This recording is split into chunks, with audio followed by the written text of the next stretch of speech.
বাংলাদেশ জামায়াতে ইসলামীর আটলিয়া ইউনিয়নের বরাতিয়া ওয়ার্ডে বাদ জুম্মা থেকে এশার নামাজ পর্যন্ত সাংগঠনিক জনসংযোগ অনুষ্ঠিত হয়েছে।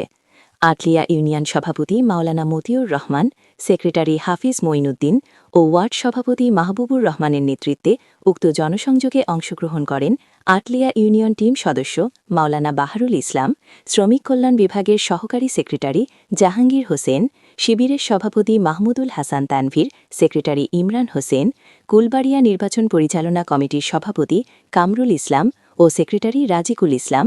কুলবাড়িয়া ওয়ার্ড নির্বাচন পরিচালনা কমিটির সাংগঠনিক সেক্রেটারি গিয়াস উদ্দিন, গোবুন্দকাটি ওয়ার্ড সভাপতি আব্দুল গফুর, নরনিয়া ওয়ার্ড ভোট কেন্দ্র ১-এর পরিচালক Rabiul Islam blue, Naraniya word vote কেন্দ্র ২-এর পরিচালক মফিজুল ইসলাম বিশ্বাস, মাওলানা আব্দুল ওয়াদুদ, বরাতিয়া ওয়ার্ড সাংগঠনিক সেক্রেটারি সেলিম বিশ্বাস, বাইতুলমাল সেক্রেটারি মাও আব্দুর রউফ, শিবিরের নেতা তাজাম্মুল হোসেন, মাহিম হোসেন, মাও ওহিদুল ইসলাম, মেহেদি হাসান প্রমুখ।